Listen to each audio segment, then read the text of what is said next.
ओम शांति। आज 21 सितंबर 2024 का मुरली चिंतन है। आज मीठे बाप दादाजी ने कहा कि मीठे बच्चों, बाप कल्प कल्प आकर तुम बच्चों को अपना परिचय देते हैं। तुम्हें भी सबको बाप का यथार्थ परिचय देना है। तो बाबा हर कल्प आते हैं और अपना परिचय देते हैं कि मैं आत्मा, परमात्मा, तुम सब आत्माएं मेरे बच्चे हो।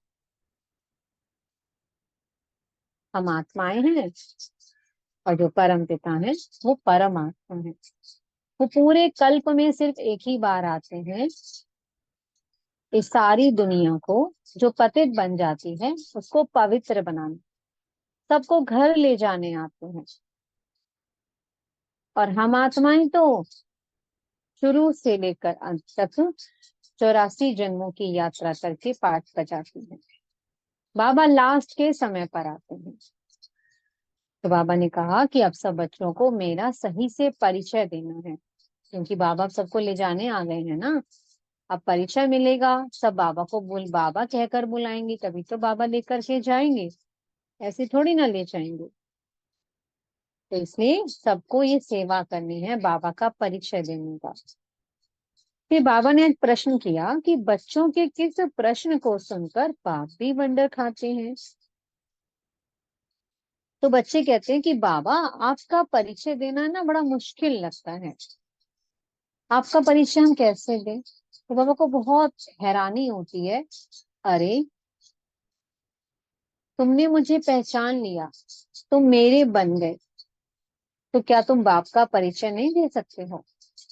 जिस लौकिक बाप के तुम बनते हो, क्या उसका परिचय तुम्हें पता नहीं होता कि ये हमारे पिता हैं। तो तुम मेरे अडॉप्टेड बच्चे हो, तुम्हें मुझसे बेहद की मिल्कियत, बेहद का स्वर्ग मिलता है। तो क्या तुम मेरा परिचय नहीं दे सकते हो। क्या तुमने मुझे जाना नहीं, मुझे पहचाना नहीं। तो बाबा को वंडर लगती है ये बात, बहुत हैरानी होती है। बाबा कहते हैं इस प्रश्न की तो कोई दरकार ही नहीं है कि बच्चे ये वाली बात कह दे कि हम आपका परिचय कैसे दें। बाबा कहते हैं तुम आत्माएं हो और मैं तुम्हारा पिता हूँ। इसके लिए बाबा बताते हैं कि आप ऐसे भी परिचय दे सकते हो कि दो बाप का परिचय दे सकते हो, कि शरीर के पिता जो हमारे लौकिक माता पिता हैं वो लौकिक हो गए, और जो आज शरीर में आत्मा पार्ट बजा रही है उस आत्मा का पिता कौन है, वो परमात्मा है, जो इस कल्प के अंत पर आते हैं और हम बच्चों को अडॉप्ट करते हैं और फिर हमें स्वर्ग की बादशाही देते हैं। तो स्वर्ग की बादशाही जो बाप की मिल्कियत है वो सिर्फ उनको मिलती है जो उनको बाप कहकर पुकारता है, जो बाप को पहचान लेता है। इसके लिए बाबा क्या कहते हैं कि तुम्हें ब्रह्मा कुमार ब्रह्मा कुमारी बनना पड़े, कि मैं इस रथ में आकर प्रवेश करता हूँ और फिर इस रथ के द्वारा बच्चों को एडॉप्ट करता हूँ। बाबा कहते तुम कुख वंशावली नहीं हो, तुम हो मुख वंशावली। हम ब्रह्मा के मुख के द्वारा बाबा हमें अडॉप्ट करते हैं। ब्रह्मा हमारी माँ हो गई और शिव बाबा हमारे पिता हुए, तो हम सब बन जाते हैं शिव वंशी, ब्रह्मा कुमार ब्रह्मा कुमारी। तो बाबा कहते हैं मैं अकाल मूर्त हूँ, लेकिन मेरा रूप तो है ना। बाबा ने अपना परिचय दिया ना, बाबा का रूप क्या है, बिंदु रूप है। बाबा परम धाम में रहते हैं और संगम युग पर आते हैं, पुरुषोत्तम संगम युग पर।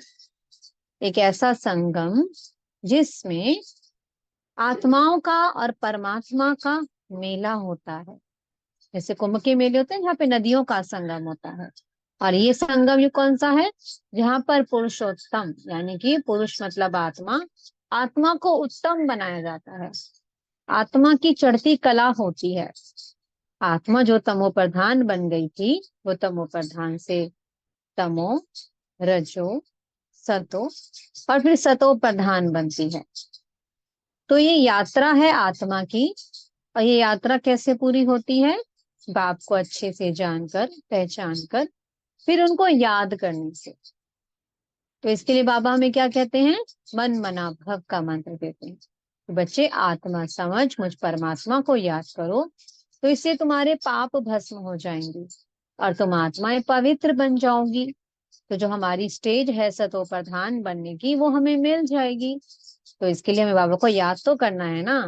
तो इसलिए बाबा कहते हैं कि जिसने मुझे अच्छे से जाना है, पहचाना है, वो मेरा परिचय तो फिर सबको देगा ना। अब ऐसे थोड़ी ना कि सिर्फ हमें ही स्वर्ग की बादशाही मिले, राजधानी बन रही है तो उसमें सब चाहिए ना, संगी साथी भी चाहिए। तो इसलिए बाबा कहते हैं सबको मेरा परिचय दो।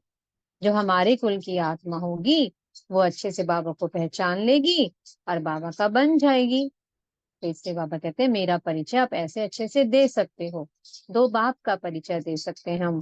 दो बाप के परिचय के द्वारा बाबा को अच्छे से हम उनकी पहचान बच्चों को करा सकते हैं कि बाबा का बिंदु रूप है।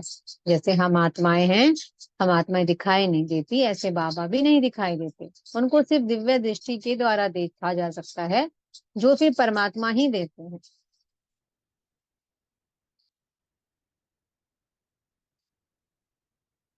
बाबा कहते हैं कि मैं आत्मा परमात्मा, मैं परमात्मा अकाल मूर्त हूँ। लेकिन जब मैं इस धरा पर आता हूँ तो मुझे जो ज्ञान का सागर है उसे अपना ज्ञान देने के लिए, बच्चों को मुक्ति जीवन मुक्ति में ले जाने के लिए प्रकृति का आधार लेना पड़ता है। तो इसलिए वो ब्रह्मा रथ का आधार लेते हैं, इस भाग्यशाली रथ का, और बच्चों को ज्ञान अमृत पिलाते हैं। और उस ज्ञान अमृत को पीने से विगति और सदगति प्राप्त होती है। तो अब हम सब यही चाहेंगे ना कि सबको ज्ञान अमृत मिले, सबका कल्याण हो, सब सेवा करें। तो इसलिए ये बेहद की सेवा करनी है। बाबा ने कल की मुरली में कहा था ना, खुदाई खिदमतगार बनो। तो सच्ची सच्ची खुदा की खिदमत, उस खुदा की सेवा क्या है, उस बाप का अच्छे से परिचय देकर सबको बाप का बनाना और सबको बाप का वर्षे का अधिकारी बनाना। यही सच्ची सेवा है, यही सच्ची खिदमत है। तो इसके लिए क्या चाहिए, निश्चय, याद, ज्ञान को अच्छे से स्वयं में धारण करना। तो जो आत्मा अच्छे से बाबा को याद करती है, ज्ञान को धारण करती है और उस पे निश्चय रखती है, ड्रामा पर निश्चय रखती है कि हर कल्प मैं आत्मा परमात्मा की बनी हूँ और हर कल्प मैंने ये वर्षा पाया है और सबको वर्षा दिलाया भी है, तो फिर विजय निश्चित है। बाबा कहते हैं कि सबकी जयंती होती है। जयंती किसकी होती है, मनुष्यों की जयंती होती है। लेकिन बाबा कहते हैं बाबा की क्या होती है, शिवरात्रि। क्योंकि बाबा उस बेहद की रात्रि में आते हैं जिस समय चारों ओर घोर अंधियारा है, और अपने ज्ञान के प्रकाश से सबको सोझने में ले जाते हैं। इसके लिए क्या गायन है, ज्ञान सूर्य प्रगटा अज्ञान अंधेर सिन्हा। कि वो ज्ञान सूर्य आ जाता है और इस सृष्टि पर फैले अज्ञानता के अंधकार को भस्म कर देता है। तो अब वो शिवरात्रि, जिस रात्रि में बाबा आए, और अब सच्चा सच्चा सोझरा होने जा रहा है। अब हम सब सत्युग में जा रहे हैं। अभी तो देखो कितनी आत्माएं हैं, और सत्युग में कितनी होंगी, सिर्फ 9 लाख आत्माएं होंगी। और बाकी सब कहाँ जाएंगी, शांति धाम में जाएंगी। तो बाबा कहते हैं शांति धाम में भी जाने के लिए सबको बाबा का परिचय तो देना है ना, सबको बाप की पहचान तो करानी है ना कि बाबा आया है।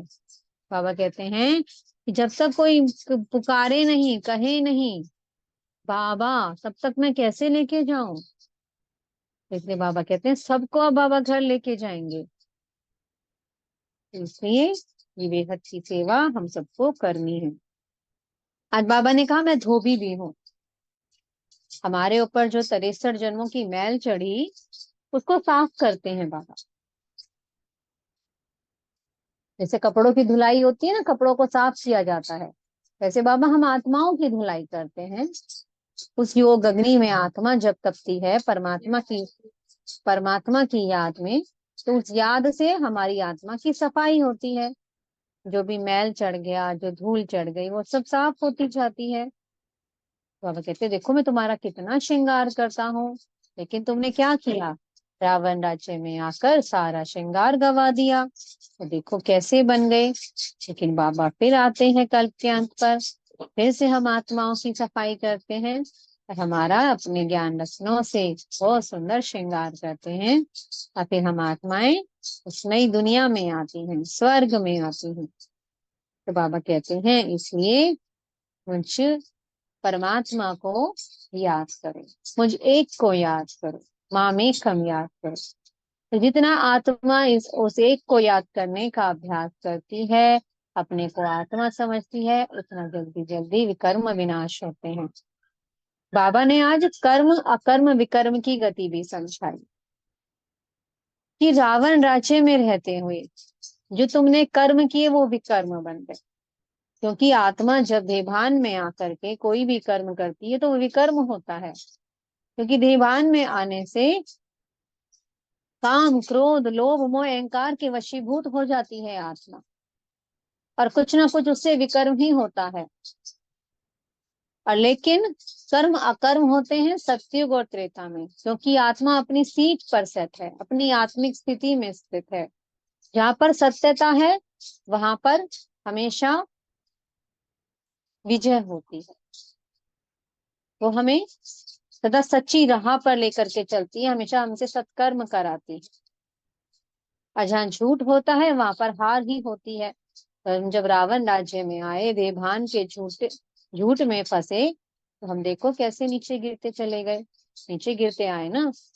तो बाबा तो हमें अब जब आते हैं तो हमें सुकर्म करना सिखलाते हैं, कि बाबा की श्रीमत पर किया गया एक एक कर्म फिर सुकर्म बनता है, और जिससे हमारा भाग्य बनता है, पद्मों की कमाई होती है। तो श्रीमत पर रखा गया एक कदम हमें पद्मों की कमाई कराता है। तो जो भी आत्मा परमात्मा की श्रीमत पर कदम रख के हर कर्म चल करती है, वो उसका भाग्य बनाता है, वो हर कर्म सुकर्म बन जाता है। आपने इतनी अच्छी गुह्य गति बताई है कर्मों की, तो इसलिए हमें ऐसे बाप को याद करना है, टाइम वेस्ट नहीं करना है। ये संगम युग अब कल्याणकारी युग है, इसमें हम आत्माओं का सबका कल्याण करने आए हैं बाबा, सबको गति सदगति देने आए हैं। तो इसलिए संगम का एक एक सेकेंड सफल करना है उस बाप की याद में, और हमेशा नशे में रहना है कि मैं आत्मा काल तक नशे में। मीठे सतगुरु जी ने वरदान दिया है, श्रीमत की लगाम को टाइट कर मन को वश करने वाले बालक सो मालिक भवा। बाबा कहते हैं कि जो आत्मा श्रीमत पर चलती है, एक एक धारणा में मजबूत है, तो कभी भी वो इधर उधर नहीं भटक सकती। कहते हैं ना मन घोड़ा है, चंचल है, इधर उधर भागता रहता है। अगर श्रीमत की लगाम कसकर लगा लो तो फिर वो कहीं नहीं जाएगा, हम मंजिल पर पहुंच जाएंगे। तो इसलिए श्रीमत की लगाम बहुत पक्की हो।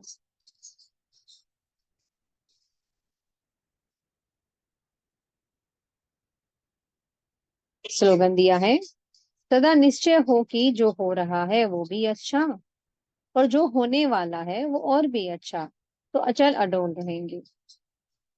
निश्चय, इसलिए बाबा क्या कहते हैं, निश्चय बुद्धि विचयंती और संशय बुद्धि विनश्यंती। तो निश्चय खुद पर, उस परमात्मा पर और ड्रामा पर, कि अब तक जो भी हुआ वो भी अच्छा, और जो हो रहा है वो बहुत अच्छा, और आगे जो होने वाला है वो बहुत बहुत अच्छा, उसमें मेरा बेहद का कल्याण समाया हुआ है। तो जो आत्मा इस निश्चय पर अडिग रहती है, सफलता उसके कदम चूमती है।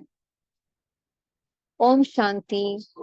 बहुत बहुत शुक्रिया प्यारे प्यारे हमारे मीठे मीठे बाप दादा जी का। ओम शांति।